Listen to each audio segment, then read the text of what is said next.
क्या आपको भी लगता है कि लॉ करने के बाद हमारे पास लिमिटेड करियर ऑप्शन हो सकते हैं? तो ऐसा बिल्कुल भी नहीं है। सो हे एवरीबॉडी, मैं यशवर्धन वैस। आज मैं आपको बताऊंगा कि हमारे लॉ में कितने सारे करियर हैं। पहला हम आपसे बात करते हैं जो कि टैक्स लॉयर के होते हैं। टैक्स लॉयर वो लॉयर होते हैं जो कि टैक्स से रिलेटेड मैटर देखते हैं। अब टैक्स से रिलेटेड क्या मैटर हो सकते हैं? अब जैसे कोई भी बिजनेसमैन जीएसटी पे कर रहा है तो कुछ ना कुछ उस पर ऊपर नीचे तो होगा। अगर वो होगा तो वो जाएगा कहाँ? तो वो जाएगा टैक्स लॉयर के पास, जो कि उसका सारा मामला एक बार में सॉल्व कर देगा। नेक्स्ट, कॉर्पोरेट लॉयर कौन होते हैं? ये नॉर्मल लॉयर से एकदम अलग होते हैं, क्योंकि ये वो मैटर चेक करते हैं जो कि हमारे बड़े बड़ी कंपनियों के होते हैं। तो कॉर्पोरेट लॉयर वो लॉयर होता है जो कि हमारी कंपनियों के मैटर संभालता है। जैसे वहाँ का लीगल वर्क हो गया, वो कंपनियों के कॉन्ट्रैक्ट बनाते हैं, वो कंपनियों को एडवाइस भी देते हैं, और वहाँ के जितने भी लीगल पेपर होते हैं उनका काम होता है उसको सही से चेक करना। और वो सबसे ज्यादा कंपनियों की राइट भी प्रोटेक्ट करते हैं। फिर नेक्स्ट हम चलते हैं सिविल लॉयर की तरफ। अब सिविल बहुत बड़ा टर्म है। हम लोग सोचते हैं सिविल में क्या क्या मैटर आते हैं। कुछ नहीं आते हैं, एक ही दो आते हैं, लेकिन सिविल के अंदर बहुत सारे मैटर आते हैं। वन बाय वन हम आपको समझाएंगे। पहला मैटर जो नॉर्मली सब इंसान सोच लेता है कि वो प्रॉपर्टी का मैटर होता है सिविल में। सही सोच रहे हैं आप, लेकिन इसके अलावा भी बहुत सारे मैटर होते हैं। तो प्रॉपर्टी मैटर होता है सिविल के अंदर, जो कि प्रॉपर्टी के मैटर देखे जाते हैं कोर्ट में।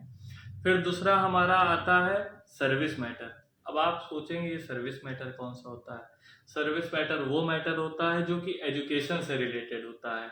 जैसे कोई पर्सन, किसी की पेंशन रुक गई हो, किसी की ग्रेचुइटी नहीं मिली हो, तो वो कहाँ जाएगा? वो भी तो केस करेगा। तो ये भी सिविल के ही अंडर आता है, जो कि सर्विस मैटर कहलाता है।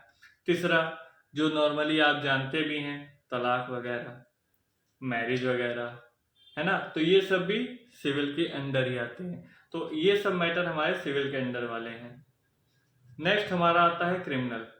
क्रिमिनल जैसे वर्ड से ही पता चल रहा है कि क्राइम। जब कोई भी पर्सन क्राइम कर देगा तो वो क्रिमिनल के अंदर आएगा, जैसे murder, rape, kidnapping, etcetera. Next हम पहुंचते हैं जो कि हमारा नेक्स्ट ऐसा करियर है जो कि हर घर वाले चाहते हैं कि हमारे बच्चे बने, सरकारी आदमी।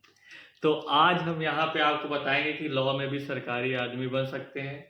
बेसिकली आप सब यही सोचेंगे जज, जज तो बनेंगे ही, लेकिन हम सरकारी वकील भी बन सकते हैं।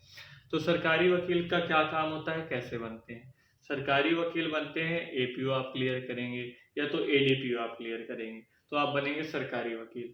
अब उनका काम ये होता है, जो भी पब्लिक इन्वेस्टिगेशन हुई है किसी भी मैटर में, तो वो सब निकालना, उनको चेक करना, समझना, फिर उसके मैटर आपका केस में लड़ना। जो कि सरकार की तरफ से केस लड़ते हैं वो होते हैं सरकारी वकील। जो तो लास्ट में हम आपको बताना चाहेंगे जज का काम। तो जज कैसे बन सकते हैं? जज की वैकेंसी आती है। जज हम डिस्ट्रिक्ट कोर्ट के भी, हाई कोर्ट के भी, सुप्रीम कोर्ट के भी बन सकते हैं। तो उसका एक टाइम पीरियड होता है। अगर आपको वो जानना होगा तो आप हमें कमेंट में बताइएगा, हम उसकी अलग से वीडियो जरूर बनाएंगे। तो जज की वैकेंसी आएगी, वो आप भरेंगे, फिर उसका प्री होगा, मेंस होगा, फिर हमारा लास्ट में इंटरव्यू होता है, तब आप जज भी बन सकते हैं। तो हमारे पास बहुत सारे करियर ऑप्शन हैं लॉ में, आपको वन बाय वन मैंने बता दिया है।